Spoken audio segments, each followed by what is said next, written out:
जैसे अब लड़कियों को लेकर के एजुकेशन का लीजिए, हम लोग जिस एरिया में रहते हैं उस एरिया में मतलब ज़्यादा एजुकेशन का सिलसिला वो नहीं है, तो उसमें लड़कियों को जाने और आने पे इस पे मसाइल आते हैं। अकेले मत भेजो लड़कियों को, बच्चियों को, हाँ, है ना? बच्चियों को अकेले मत भेजो, या उनको जाना है तो कोई उनके साथ जाएंगे, तभी उनको हम जो है स्कूल में वगैरह में भेज सकते हैं। और एक बड़ी तो प्रॉब्लम ये भी है कि 8वीं या 10वीं के बाद या 12वीं के घर पे बाद बैठा दिया उनको जाता आगे है पढ़ाते ही उनको। नहीं है। जी, आपको क्या लगता है, चूंकि तजुर्बा होगा आपको, आपकी उम्र बता रही है, आपका चेहरा बता रहा है कि आपको अच्छा खासा तजुर्बा है जिंदगी का, क्या उस जमाने में भी ऐसा होता था, इस तरह की प्रॉब्लम्स आती थी? हम लोग चाहते भी है कि जैसे बच्ची को ऊपर उठाएं, तो ऐसा होता नहीं ना है। ना कि घर वाले जैसे हस्बैंड का कुछ नेचर है, जैसे वाइफ का कुछ नेचर है, या समाज की वजह से भी चाहिए कि बच्चे लोग को निकालिए, आगे बढ़ाइए, चाहता आदमी वैसा, लेकिन होता कहाँ है। तो उसके लिए भी तो कोई रास्ता निकालना पड़ेगा। ठीक है, आप? हमारे समाज में मर्द और औरतों में बहुत फ़र्क समझा जाता है। ख़ास तौर से हम लोग खुद अपने जनरेशन से निकल चुके, अब हमारे बच्चे हैं जो कि पढ़ रहे हैं, हम लोग खुद अब पहले फेस किए हैं खुद भी, लेकिन अभी भी मुझे लगता है कि जब मैं एज ए मदर हूँ तो मैं खुद इस चीज़ को करती हूँ, या मेरे हस्बैंड हैं तो अपनी बच्ची को जिस तरह से बेटे को आज़ादी मिलती है उस तरह से हम लोग खुद नहीं दे पाते हैं। तो ये कहीं ना कहीं कंजर्वेशन एक मदर होने के बाद लड़की एज ए गर्ल दूसरा होता है आदमी को सोचने का नज़रिया, औरतें भी इस पे शामिल हो जाती हैं, जबकि वो पहले भी फेस कर चुकी होती हैं उस मसले को, और बाद में जब वो मदर बनती हैं तो वो भी तो कहीं कहीं मदर भी रुकावट बनती हैं और कहीं तो हस्बैंड ज़्यादा बनते हैं। तो बहुत सारे सामाजिक के नज़रिए को देखते हुए या हिकमत को समझते हुए औरतें भी यहाँ पे रुकावट बनती है खुद औरतों के लिए। मतलब अपनी बच्चियों को वो खुद जी नहीं हाँ, भेजना चाहेंगी हाँ बाहर? हाँ जी हाँ, सामाजिक प्रॉब्लम्स जो आए दिन न्यूज़ वगैरह में सुनता है आदमी, उस वजह से औरतें चाहती हैं वो खुद भी कुछ करना या बच्चियों को करना, लेकिन जो समाज में उनको प्रॉब्लम फेस होता है इस वजह से लड़कियों को वो खुद भी चाहती हैं कि एज ए सेफ्टी उनके साथ कोई जाए, या वो एक मजबूत लड़की की तरह से वो चाह कर भी नहीं कर पाती हैं, क्योंकि समाज में इस तरह के मसले मसाइल बहुत सारे हैं। जी, डॉक्टर साहब आपके पास आएंगे, चूंकि आप एक स्कूल की प्रिंसिपल हैं, वहाँ पर लड़के लड़कियाँ सभी तरह के जो हैं वो बच्चे पढ़ते होंगे। यहाँ पर आपने देखा, सबकी बातें सुनी, कुछ थोड़ा सा जो है वो झिझक नज़र आई आपको, और लगता है कि वो अपनी बच्चियों को पढ़ाना तो चाहती हैं, लेकिन समाज के नाम पर या फिर उनकी हिफाजत के नाम पर उनको बाहर नहीं भेजा जाता। ये जो माइंड सेट है, इसको कैसे बदला जाए? कि मेरे स्कूल का ताल्लुक है तो उसमें तो बहुत ज़्यादा वेल ऑफ फैमिलीज़ के बच्चे पढ़ते हैं, तो वहाँ इस तरह की तो कोई प्रॉब्लम नहीं है। वहाँ लड़के लड़कियाँ दोनों पढ़ते हैं, और जो उनके वालिदैन का नज़रिया और एटीट्यूड है वो बिल्कुल सही है। लड़कियों के लिए भी उतना ही है जितना लड़कों के लिए। लेकिन जिस इलाके की बात ये सब यहाँ कर रही हैं, उस इलाके में मुझे तो लगता है कि इन माओं के कंसर्न से या इनकी सोच से ज़्यादा सरकार की जिम्मेदारी बनती है कि आखिर उस इलाके में स्कूल क्यों नहीं है, उस इलाके में कॉलेज क्यों नहीं है, और उसके लिए कोशिशें क्यों नहीं की गई वहाँ पे। जहाँ तक कि ऐसे माँ ये सोचती है कि हम लड़कियों को अकेले भेजेंगे, तो वो इलाका वाकईतन ऐसा इलाका है कि जहाँ पे दूर दूर तक वीराना है, सुनसान है। वहाँ पे कॉमन ऑटो वाले चलते हैं, एक ऑटो में 10-10, 12-12 लोग बैठे होते हैं, लड़कियाँ लड़के सब घुसे होते हैं। तो बहुत सारी चीज़ें इस तरह की वहाँ पे होती हैं। तो माएँ थोड़ा सा सोचती हैं कि हम ऐसे में बच्चियों को भेजें या नहीं भेजें, जिनके पास अपनी सवारी नहीं है, कोई कन्वेंस नहीं है। तो मुझे लगता है कि वहाँ पे जो NGOs का रोल है हमारे यहाँ, उसका रोल सामने आना चाहिए, और वहाँ पे NGOs हमारे सामने आकर के इस मसले की तरफ सरकार की तवज्जो दिलाएं और कहें कि वहाँ पे एक अच्छा मियारी स्कूल होना चाहिए, और वहाँ पे कॉलेजेस भी होने चाहिए जहाँ पे कि इन बच्चियों को हम बिला झिझक तालीम के लिए आगे भेज सकें। तो थोड़ा सा जो कंसर्न माओं के जहनों में, मुझे लगता है कि ये बेजा नहीं है, लेकिन माएँ ये कर सकती हैं कि जहाँ वो अपने खाने पीने पे इतना खर्च करती है, अपने घर के दूसरे तरफ खर्चों में से थोड़ा सा बचा करके अपनी बच्चियों के लिए कोई ऐसा इंतजाम कर सकती हैं सवारी का, जिसमें कि जैसे कॉमन ऑटो में भेजने में इनको प्रॉब्लम है तो कोई ऑटो रिजर्व कर सकती हैं जो वहाँ से उनको स्कूल तक पहुँचा दे या कॉलेज तक पहुँचा दे, या इस तरह की और भी कोई दूसरी जो वहाँ पे तरीके बहुत सारे हो सकते हैं, रास्ते बहुत सारे हो सकते हैं, तो इस तरह आपको करना पड़ेगा। बिल्कुल जी, फहमी साहिबा आप आपके पास आएंगे। मैं कतर की बात करूंगा। शेख हनादी वहाँ पर एक खातून है और बिजनेस वीमेन है, बड़ा नाम है उनका, और अरब की एक मैगजीन है, उन्होंने पूरी दुनिया की जो सबसे ताकतवर खवातीन हैं उनमें से एक उनका भी नाम है, मुस्लिम वीमेन है ये। अगर वो कोशिश करके आगे बढ़ सकती हैं, पूरी दुनिया में अगर 100 लेडीज़ में वो एक हो सकती हैं, तो फिर दूसरी खातिन क्यों नहीं हो सकती? बिल्कुल सही बात है। और हमारे यहाँ तो रसूलुल्लाह सल्लल्लाहु अलैहि वसल्लम ने जो पहली पसंद थी, उनकी जो पहली शादी थी, वो एक बहुत बड़ी बिजनेस खातून थी, तो वो उनको भी एक शरीक हयात के तौर पे जो चाहे जो उनका जो इंतखाब था वो वही था, कोई बहुत सिर्फ घरेलू खातून नहीं थी वो। 1400 साल पहले, 1400 साल पहले, और इस्लाम के इंट्रोडक्शन के पहले, रसूलुल्लाह की नबूवत के पहले वो इतनी कामयाब थी। तो ये जो बात है कि औरतों की कामयाबी की, घर से बाहर निकल के कामयाबी की, ये बिल्कुल इस्लाम के खिलाफ तो है ही नहीं। सवाल ये है, जैसे अब यहाँ पर ये सब माएँ हैं जिनसे अब ये सवाल पूछा जा रहा था या जिनसे कहा जा रहा था आप अपनी बात करिए, और बिल्कुल सही है कि ये खुद आज इस हालत में, इस उम्र में नहीं बोलने के लिए अपने को तैयार कर पा रही। ये झिझक कहाँ से आई है? ये जब ये बेटी थी उस वक्त इनके अंदर ये इंजेक्शन लगे थे जो अभी तक जिनका असर चल रहा है। तो वो मैं वही बात कहूँगी कि सबसे पहली जिम्मेदारी है वालिदैन की और उसमें वालिद की, तरबियत, माहौल, क्योंकि हेड ऑफ द फैमिली बाप हैं, हेड ऑफ द फैमिली बाप है। और जो औरतें भी अपनी बेटियों को रोकती हैं वो उसी दबाव में, समाज के उसी दबाव में रोकती हैं। वो इसलिए नहीं रोकती कि वो दुश्मन है या वो आगे नहीं बढ़ाना चाहती, उनके सामने वही दबाव है और वो उसी पुरुषवादी एजेंडे को, मर्दवादी एजेंडे को ही आगे बढ़ाते हुए उसको रोकती।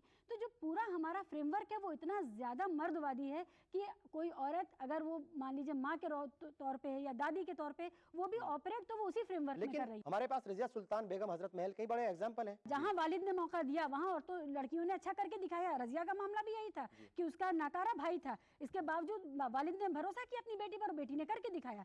तो जहाँ जहाँ मौका मिला है वहाँ वहाँ लड़कियों ने किया है। अब हुकूक की बात आती है, आइन के तहत जो है या फिर जो उनको जो राइट्स हैं बेसिकली, वो हम देखते हैं कि वो, मैंने जैसे पहले कहा कि एनजीओज जो हैं वो हमारी उतने ज़्यादा काम नहीं कर रहे हैं। तो ये जिम्मेदारी भी मेरा ख्याल के कहीं ना कहीं उस समाज की है, उस तबके की है जो आगे बढ़ चुकी हैं। उनको एजुकेट करना चाहिए, उनके राइट्स बताने चाहिए, और शायद वीमेन कमीशन का भी इसमें जो है कहीं ना कहीं रोल बनता है। देखिए, कमीशन का जो सबसे बड़ा रोल है वो अवेयरनेस का ही है, जागरूक करने का है, लोगों को अपनी बात पहुंचाने का है। जो हम हुकूक की बात कर रहे हैं, हम जो एजुकेशन की बात कर रहे हैं कि तालीम होनी चाहिए, और जैसा मैंने आपसे कहा कि तालीम के साथ साथ तरबियत भी होनी चाहिए। तो इसके लिए जो एनजीओज़ को आगे प्रमोट करने की बात है तो कमीशन करता है। कमीशन की जो वर्किंग होती है थ्रू एनजीओ, उसका सबसे बड़ा एक पिलर है एनजीओ और मीडिया।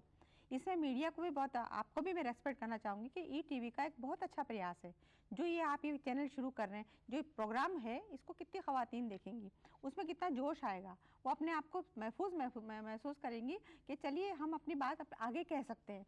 तो अवेयरनेस के साथ साथ अगर इस तरीके के मीडिया के थ्रू चैनल्स के जरिए भी हम उनके राइट्स बताया जाए, आगे बढ़ाएं, उनको अवेयर किया जाए, रिजल्ट्स आएंगे। क्योंकि मैं आपको बता रही हूँ कि राइट्स बहुत सारे हैं। डोमेस्टिक वायलेंस एक्ट जो है महिलाओं का, वो एक ब्रह्मास्त्र है जिसके कि अगर पार कर दे तो वो मतलब इधर से उधर कदम नहीं रख सकती है। कानून सब बन चुके हैं, एजुकेशन से रिलेटेड हर गवर्नमेंट ने अपनी स्कीम्स बना ली हैं, लेकिन अगर ज़रूरत है तो उनको इम्प्लीमेंट करने की। तो इम्प्लीमेंट करने के लिए एक तो हम गवर्नमेंट को भी इसमें थोड़ा सा वार्न होना चाहिए, और गवर्नमेंट भी जागरूक हो रही है कि अपनी बात को महिलाओं तक पहुंचा रही है, गांव-गांव ढाणी-ढाणी बात पहुंच रही है। साथ साथ इसमें जो एनजीओज़ हैं उनका भी रोल होता है कि जैसा आपने बताया कि बच्चियों को इधर से उधर नहीं भेजना, तो उनको जाके काउंसलिंग करें, उनको समझाएं कि आपकी बच्ची महफूज है, आप मत डरिए, और अगर नहीं है तो कितनी सारी स्कीम्स हैं, फलाना नंबर पे आप कॉल करिए। बच्चों को घर में तालीम दी जाइए, आप घर से निकलते ही बाहर अगर बेटा कोई प्रॉब्लम आती है तो आप इस नंबर पे फ़ोन कीजिए। दिल्ली के अंदर देखिए, एजुकेट करना पड़ेगा। तालीम की बात करें खाली कि तालीम दीजिए, तालीम के साथ साथ उसको तरबियत भी अच्छी तरीके से दी जाए कि बच्ची तुम बाहर जा रही हो लेकिन ये चीज़ें हैं। मैं अपनी खुद के बच्चों को, मतलब अपनी ग्रैंड डॉटर को, इनको कि सारे उनको नंबर याद कराइए, घर के नंबर कराइए, बाहर के कराइए। ये तालीम तो माँ खुद भी दे सकती है अपनी बच्ची को, कि उसके बाद में आप उसको पढ़ने के लिए भेजिए। एक अच्छी बच्ची अच्छी माँ बनेगी। अगर अच्छी बच्ची को नहीं करेंगे तो वही जैसा कह रहे हैं कि मैन डोमिनेटिंग सोसाइटी है, हमारी सोसाइटी में मैन ही डोमिनेट करते रहेंगे, औरतें कहाँ से आगे आएंगी।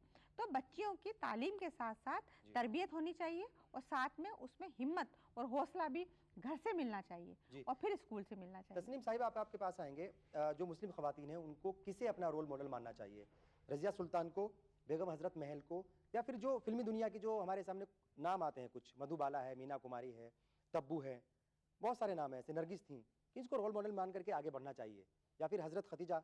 कि आपने खुद ही नाम जो लिया आखिरी हजरत खदीजतुल कुबरा का, उनकी मैं 3 बातें मतलब बताना चाहूँगी। ऐसे तो हम सब पढ़ते रहे हैं।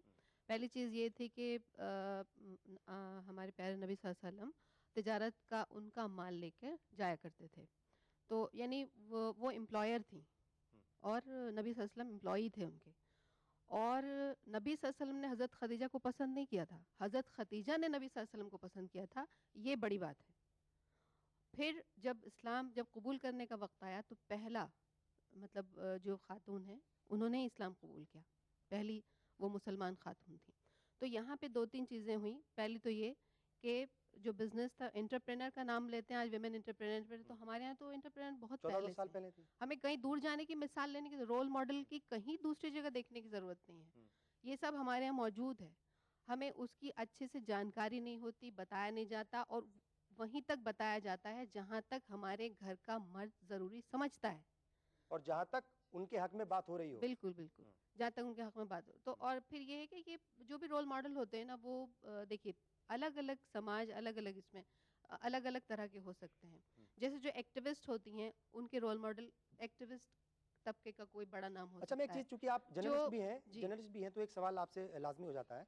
हम देखते हैं कि बहुत सारी ख़वातीन जो हैं वो सियासत में आती हैं, यास्मीन अबरार को छोड़ दीजिए और मोहसिना किदवई को छोड़ दीजिए, लेकिन मैं जो गांव लेवल पर जो सियासत कर रही हैं या छोटे छोटे शहरों में सियासत कर रही हैं, हम देखते हैं कि उनके जो खाविंद हैं वो आगे रहते हैं।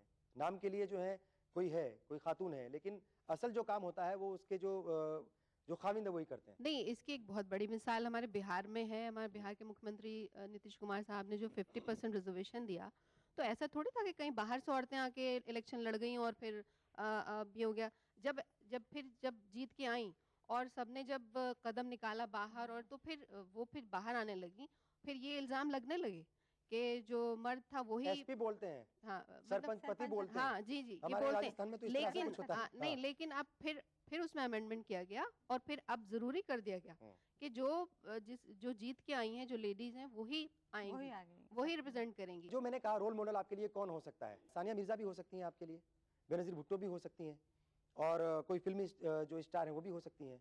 किसको मतलब जहन में रख करके आगे बढ़ने की कोशिश कर रही हैं या करना चाहिए? क्योंकि इंदिरा गांधी हमारे देश के लिए मिसाल बनी, रोल मॉडल।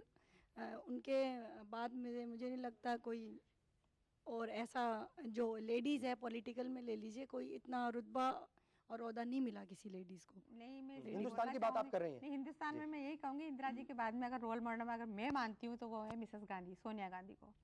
सेम उनके भी कार्यक्रम राजीव जी की हुई, जब अबरार साहब का एक्सीडेंट हुआ, फ़ोन आया कि आपकी तकलीफ को मेरे से बेहतर कोई नहीं जान सकता है। और ऐसी रोल मॉडल है जो कि आज यूपी की चेयरपर्सन होने के बाद हैं, प्रेसिडेंट प्राइम मिनिस्टर का ऑफर आया लेकिन उन्होंने रिफ्यूज किया और पूरे देश को चला रही हैं। उसके बाद प्रेसिडेंट अपनी प्रतिभा पाटिल को देखिए आप, तो ये महिलाएं हैं। हम तो सियासत में तो कुल मिलाकर के आप ये कह रहे हैं कि अगर जिम्मेदारी मिले, ख्वातीन को जिम्मेदारी मिले, तो जिम्मेदारी को अदा करने में कहीं पीछे नहीं हटेंगी। जरूरत है उन्हें आगे बढ़ाने की और उनके हकों को देने की। एक वक्फा, बहुत जल्द हाजिर होते हैं।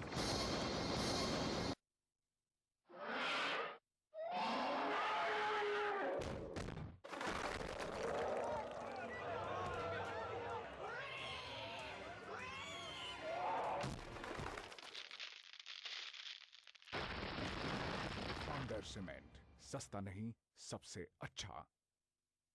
एक्वालाइट परिवार की तरफ से आप सबको ईद मुबारक। एक माँ के लिए प्रसव काल जहाँ संतान होने की खुशी लाता है, तो दूसरी ओर जच्चा और बच्चा दोनों के लिए स्वास्थ्य संबंधी कई जटिलताएं भी साथ लाता है। इन्हीं जटिलताओं को कम करने के उद्देश्य से राजस्थान सरकार ने प्रदेश में राजस्थान जननी शिशु सुरक्षा योजना शुरू की है। योजना के तहत प्रसूताओं, नवजात शिशुओं के प्रसव व उसके बाद 1 माह तक चिकित्सा सुविधाएं, दवाइयाँ, जांच, भोजन और परिवहन निशुल्क उपलब्ध करवाए जाने के साथ ग्रामीण क्षेत्र की प्रसूताओं को 1400 रुपए एवं शहरी क्षेत्रों की प्रसूताओं को 1000 रुपए की प्रोत्साहन राशि के अलावा बीपीएल परिवार की प्रसूताओं को 5 लीटर देशी घी के कूपन भी दिए जा रहे हैं। किराया भी फ्री हुआ है, इलाज भी और ऑपरेशन भी फ्री हुआ है।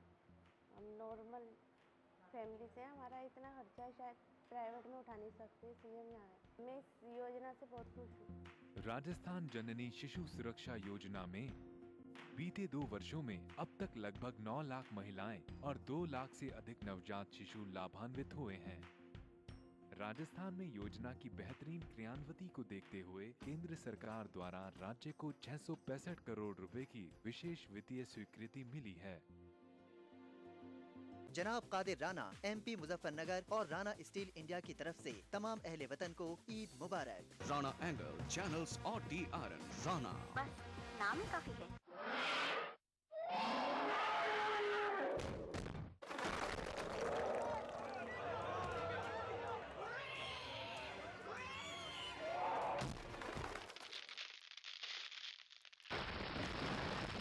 हमदर्द सीमेंट, सस्ता नहीं सबसे अच्छा।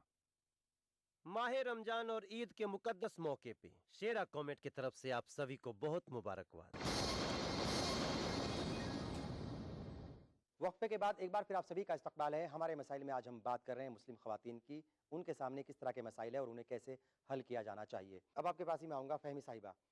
हम देखते हैं कि कई सारे मुस्लिम ममालिक हैं, ख़ास तौर से इस्लामी ममालिक। हम देखते हैं कि वहाँ पर जो हैं मुस्लिम ख़वातीन कंधे से कंधा मिलाकर मर्दों के साथ आगे बढ़ रही हैं। वो हिजाब लगा करके जाती हैं, ऑफिस संभालती हैं, वो हवाई जहाज़ भी कई बार हम देखते हैं कि उड़ाती हैं और बहुत से बड़े बड़े काम वो कर रही हैं। फिर हिंदुस्तान में इस तरह की प्रॉब्लम मजहब के नाम पर क्यों प्रॉब्लम जो है वो क्रिएट की जाती है और क्या इससे निजात मिल सकती है? हुआ ये है कि हिंदुस्तान में सिर्फ मुसलमान औरत नहीं, सभी औरतों को आइन ने एक बार में एक मुश्त जो सारे हुकूक दे दिए। हमने उसकी लड़ाई नहीं लड़ी थी कभी, वो हमें मॉडर्निटी की वजह से अपने आप मिल गए।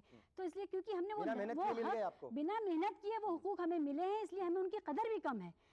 वहाँ बाहर के मुल्कों में, ईरान में, सऊदी अरब में, इजिप्ट में औरतें लड़ के ले रही हैं, इसलिए वो उनकी कदर करती हैं, उनको समझती हैं। तो यहाँ और सिर्फ ये औरतों का मसला नहीं और सिर्फ मुसलमान औरतों का मसला नहीं, ये पूरे समाज का मसला है कि हमें मॉडर्निटी की वजह से उसकी अच्छाइयों जो हमें मिल गई, हमें उनका इस्तेमाल भी नहीं आता है, एक चीज़। दूसरी चीज़ ये है कि यहाँ पर क्योंकि मेन डिस्कोर्स हिंदू मुस्लिम सेकुलरिज्म वर्सेस कल्चरल नेशनलिज्म का बन गया है, इस वजह से जो जेंडर डिस्कोर्स है वो उभर ही नहीं पाया है। जबकि बाहर के मुल्कों में जहाँ सिर्फ मुस्लिम आबादी है, कहीं मान लीजिए अक्सरियत में, वहाँ पर जो डिस्कोर्स है वो जेंडर के ऊपर है और वहाँ पर लगातार औरतें बिल्कुल बेदार हैं, गाफिल नहीं हुई हैं। यहाँ हमारे यहाँ गफलत बहुत ज़्यादा है।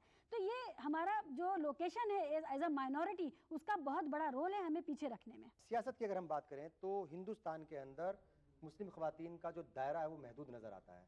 मैंने पहले भी जिक्र किया था, नजमा हेपतुल्ला हूँ, मुहसिना किदवई हूँ और आसाम में एक चीफ मिनिस्टर बनी थी अनवरा तैमूर। मेरा ख्याल कि उनके अलावा जो है कोई और किसी स्टेट की, किसी सूबे की जो है वो चीफ मिनिस्टर नहीं बनी।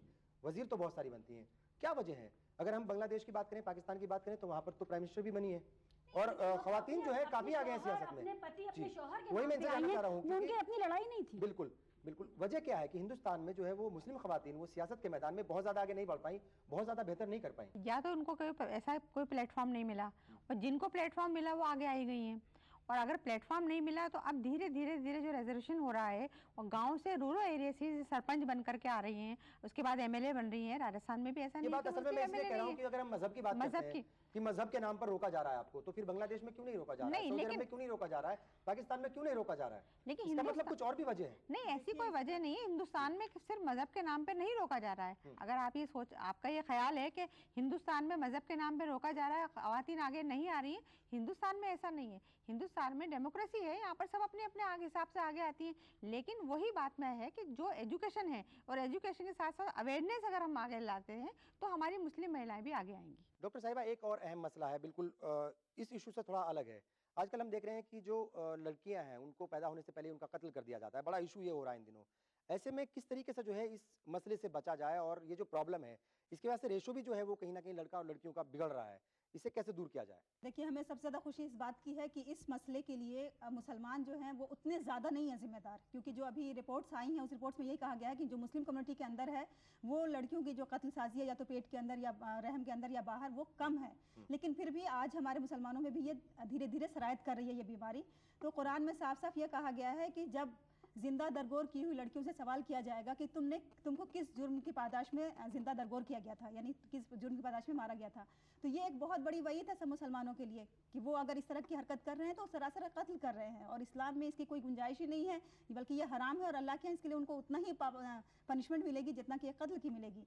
तो हम यहाँ से यही कहना चाहते हैं कि जो भी मुसलमान हों या गैर मुस्लिम हो, जो भी हो, अगर वो इस तरह की हरकत कर रहे हैं तो बहुत गलत हरकत कर रहे हैं। और अगर उन्हें औरतों से इतनी ही नफरत है तो फिर वो आखिर किसी औरत के साथ रहते क्यों हैं, किसी औरत के पेट में वो पनपते क्यों हैं? जाहिर है।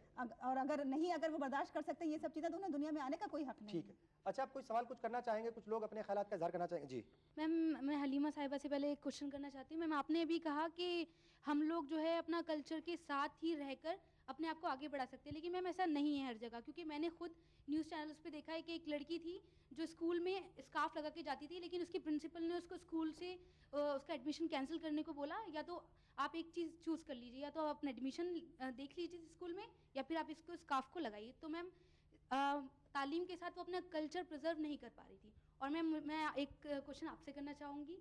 मैम जो चाइल्ड अब्यूज़ की जो प्रॉब्लम है हमारी जो सोसाइटी में, मैम उसमें वालिदैन को क्या अपने बच्चों को जो है वो स्टार्टिंग से जो क्या हिदायत देनी चाहिए, आप वो ज़रा थोड़ा उस पर फोकस कर दें ताकि जो है हमारे लिए जो है इन फ्यूचर हम उसको फॉलो कर सकें। जी मैं ये कहना चाहूँगी हिजाब रिस्ट्रिक्शन नहीं है, ये प्रोटेक्शन है। तो ये क्लियर होना चाहिए माइंड में कि फैमिली जो होती है वो बहुत इंपॉर्टेंट है कि वो आपको किस तरीके से तरबियत दे रही है। ठीक है, आप मर्दों की हकूक़ की आप बात करें कि मर्द हमेशा एक्सप्लॉइट करते हैं, हम जिम्मेदार हैं। मुझे ऐसा लगता है कि आपको पहले तो अवेयरनेस होनी चाहिए अपनी राइट्स के लिए, फिर उसके बाद आप प्रोटेक्ट कर सकते हैं अपने आप को। तो मर्दों को हमेशा इल्ज़ाम देना ये भी गलत है। पहले सबसे पहले औरतों को ये है कि अपने राइट्स को जाने, देन इसको यूज़ करें। अब आप बताइए, सारे मसले मसाइल आपके सामने आ गए, सारी प्रॉब्लम्स आपके सामने आ गई है, आपको क्या लगता है हल क्या है? बेसिकली कैसे आगे बढ़ा जाए? जो लोग आगे बढ़ रहे हैं वो बढ़ रहे हैं, कोई बात नहीं, लेकिन सबको मिल करके कैसे आगे बढ़ना चाहिए? अपने बच्चों को वो यही तरबियत है वो अच्छी दें, उनमें हौसला पैदा करें कि आप कुछ कर सकते हो, लोगों से हट के कुछ बन सकते हो, कुछ करके दिखा सकते हो। और जाहिर सी बात है फ्रेंडली रखें, उसको पाबंदी पे ना रखें बच्चों को कि भी हम पेरेंट्स हैं, हम मदर हैं, हम फादर हैं, माहौल ठीक है बेहतर होना चाहिए, आजकल तरबियत अच्छी जी होनी जी चाहिए और जी माहौल भी अच्छा जी हो। माहौल घर का आपका सबसे पहले you have maintain your at home, आप अपने घर का माहौल आप अच्छा करें। बच्चों के साथ जो बढ़ते हुए आजकल के बच्चे हैं तो उनसे आप फ्रेंडली रहें, उन पे कोई भी प्रेशर नहीं होना चाहिए। तो वो डरते हैं कि पढ़ाई मार्क्स कम आए या कुछ भी आए, अगर बच्चा कुछ गलती भी कर दिए इवन बाय मिस्टेक तो आप समझाइए प्यार से, उसका साथ दीजिए। तो मेरी जहाँ तक है अगर ये चीज़ होगी जो ही मैडम ने कहा है तो मे बी जो गर्ल्स हैं आई थिंक वो हर घर में एक इंदिरा गांधी हो सकती है, बहुत वो खूब। आइडियल है, हर घर में होगी। और मैं इनकी बात पे ताली चाहूँगी जरूर बजनी इंदिरा चाहिए। गांधी ज़रूर होनी चाहिए हमारे देश में। बहुत खूब। इंदिरा गांधी तस्नीम साहिबा, हम देखते हैं कि हिंदुस्तान जो है वो दो हिस्सों में बटा हुआ है, एक शहर और एक गाँव। जी जी हाँ। दोनों जगह पर जो है ख्वातीन रहती हैं, दोनों जगह पर अपने अपने अलग मसाइल हैं ख्वातीन के। किस नज़र से आप देखती हैं और हल का जो एक तरीका वो क्या है? रूरल और अर्बन का फ़र्क जब पूछा है तो हमारे यहाँ मतलब हिंदुस्तान की जो 80% आबादी है वो किसान है। तो ये फ़र्क और ये जो आपको कंधे से कंधा मिलाने की जो मिसाल है ना, वो आप एक गांव में जाके खेत में खड़े होकर देख सकते हैं। बहुत। अगर घर का मर्द बाहर काम पे गया है तो घर के सारे काम औरतें करती हैं, सारे डिसीजंस वही लेती हैं, चाहे वो खेतीबाड़ी का हो, चाहे वो प्रिजर्व करने का हो, बच्चों को पढ़ाने का हो, या जो नहीं पढ़ा सकते उनका हो। तो रूरल में ऐसा कुछ नहीं है। अब औरतें खेतीबाड़ी और घर और इससे निकल के अब हिस्सा लेने लगी हैं, अब पंचायत तक आती हैं, ब्लॉक तक जाती हैं, शहर तक जाती हैं, जुलूस में शामिल होती हैं, घर घर जाके वोट मांगती हैं। तो वो बिल्कुल चेंज हो रहा है और मीडिया इसमें बहुत बड़ा रोल प्ले कर रहा है। परसेप्शन मीडिया बनाता है, चाहे वो प्रिंट हो चाहे वो इलेक्ट्रॉनिक हो।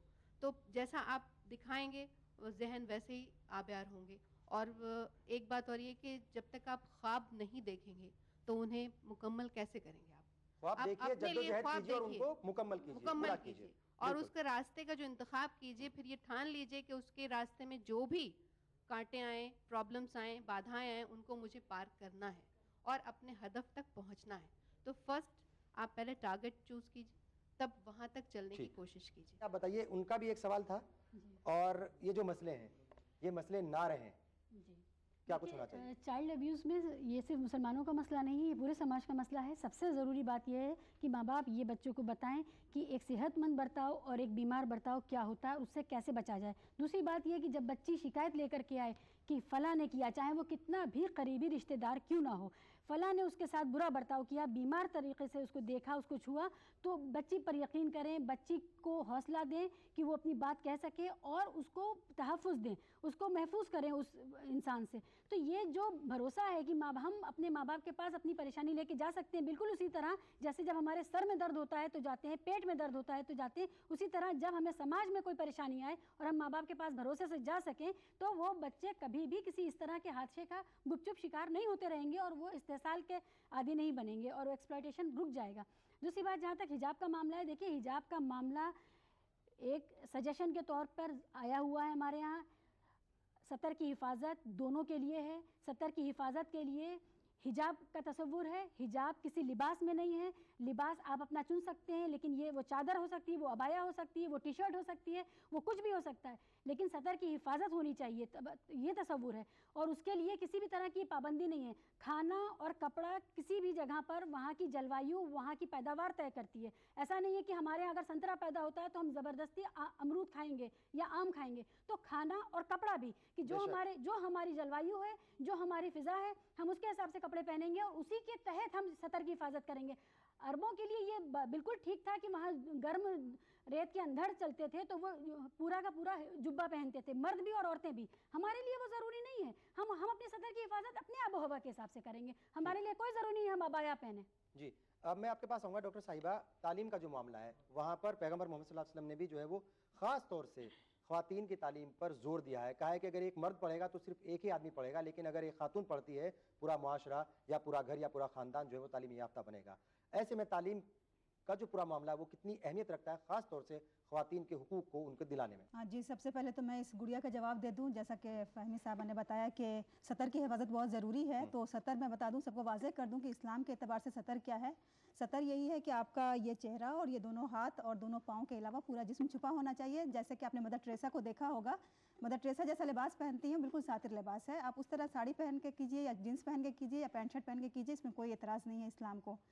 रही बात उस लड़की की एजुकेशन की, तो देखो लड़कियां तो पहले कोशिश करेगी, क्योंकि मैंने DPS RK-पुरम में और मॉडर्न में भी देखा है एक दो लड़कियों को कि वो स्कार्फ पहन के जाती हैं। उन्होंने स्पेशल परमिशन ली है प्रिंसिपल से, लेकिन अगर वहाँ की प्रिंसिपल नहीं परमिशन देती हैं तो मैं फिर यही कहूँगी कि एजुकेशन ज़्यादा ज़रूरी है स्कार्फ के मुकाबले में। तो वो अपनी एजुकेशन ले। अगर स्कूल में उनको स्कार्फ उतारने को कहा आप शिकायत भी कर सकती हैं, शायद ऐसा सिस्टम भी है कि आप जो है वो शिकायत भी कर सकते हैं। नहीं, वो कोशिश पूरी करें जी, आपका कहीं भी शिकायत भी कर सकते हैं। नहीं, वो सब हर जगह जाएं और पूरी कोशिशें करें, लेकिन अगर इसके बावजूद भी अगर नहीं बात सुनवाई होती है तो फिर वहाँ पे मैं ये नहीं कहूँगी कि वो एजुकेशन छोड़ दे, क्योंकि मेरी नज़र में इस वक्त जो सूरत हाल है उसमें एजुकेशन ज़्यादा ज़रूरी है। लेकिन स्कूल के अलावा वो कहीं और जाती है, मार्केट जाती है, रिश्तेदारों के यहाँ जाती है, कहीं और जाती है, तो वहाँ फिर उसे ऑब्जर्व करना है। ऐसा नहीं कि वहाँ भी एक बार स्कूल में उतार दिया तो चलो भाई हर जगह हम ऐसे ही तफरीह कर रहे हैं। ठीक, तो ये अब मेरा सजेशन उनके लिए होगा। और जहाँ तक तालीम का सवाल है, तो तालीम के बगैर तो ज़िंदगी अधूरी है। नाबीना है एक इंसान बगैर तालीम कर। मैं औरतों से खास तौर से ये कहती हूँ कि जैसे आप चाहती हैं कि एक ज्वेलरी के बाद दूसरी ज्वेलरी हो जाए, ऐसे ही आपको एजुकेशन में कोई लिमिट नहीं फिक्स करनी है। आप एक के बाद एक पढ़ते जाइए, माँ की गोद से लेके कब्र तक पढ़िए, जैसा कि हमारे हुजूर अकरम सल्लल्लाहु अलैहि वसल्लम ने फरमाया। ठीक, बहुत शुक्रिया जी। होना चाहिए कि जी, ये सबके ऊपर लागू है। जी, यास्मीन साहिबा आप क्या कहेंगी? ठीक है, यास्मीन साहिबा आप क्या कहेंगी आखिर में, कम से कम अल्फाज में, क्योंकि जल्दी आपको भी है, क्या कहेंगी ये जो दिक्कतें हैं, परेशानियां, ये दूर हो जाएं और जो ग्रुप है मुस्लिम खातीन का, जो बहैसियत काबिल ग्रुप है, वो आ करके इन लोगों की प्रॉब्लम्स को दूर कर दे? तालीम तो बहुत ज़रूरी है, और तालीम जैसा आप बच्ची के मैं जवाब दे रही हूँ कि हम अपने आप को कैसे महफूज रखें, तो तालीम के साथ साथ दूसरी बात ये है कि उसकी तरबियत, और तरबियत में ही वो चीज़ आ जाती है कि पेरेंट्स ही उसको ऐसी तरबियत देंगे कि तालीम बच्ची तुम लेने जा रही हो तो अपने आप को महफूज रखो। तो मैं आपको ये बता रही हूँ और पेरेंट्स को भी कहूँगी कि बच्चियों को महफूज रहने की सबसे पहले अगर तालीम दी जाए तो वो घर के अंदर दी जाए, क्योंकि आजकल की बच्चियाँ जो माहौल चल रहा है, और मेरा कमीशन का भी एक्सपीरियंस है, वो घर में भी महफूज नहीं है। घर में शिकार होती है अपने बड़ों का। आजकल जो जिस तरीके के केसेस आ रहे हैं, इन लॉस का, चचाजाद भाई हैं, नरे मतलब फैमिली मेंबर्स में जो होते हैं, तो उनको ऐसी तालीम दी जाए कि अपने आप को प्रोटेक्ट करने के लिए कि कोई ज़रा सा भी अगर कोई बदतमीज़ी करता है तो उसको वहीं पे प्रोटेक्ट करे। उसके बाद में वो घर से बाहर जाएगी तो वो अपने आप को महफूज करेगी।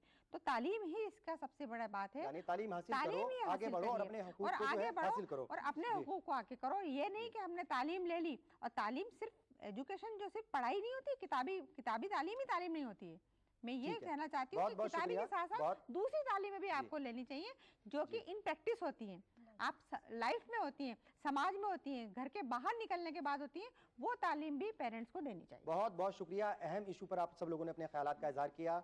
जाहिर है इस खूबसूरत आदि दुनिया के बगैर ना तो आपकी ज़िंदगी खूबसूरत होगी और ना ही ये दुनिया मुकम्मल होगी। ऐसे में जो इनके हुकूक हैं वो इन्हें ज़रूर मिलने चाहिए। बहरहाल आज के इस एपिसोड में बस इतना ही। अगले हफ्ते फिर हाजिर होंगे एक नए मसले के साथ और कुछ नए मेहमानों के साथ। तब तक के लिए पूरी टीम को इजाज़त दीजिए। खुदा हाफिज़।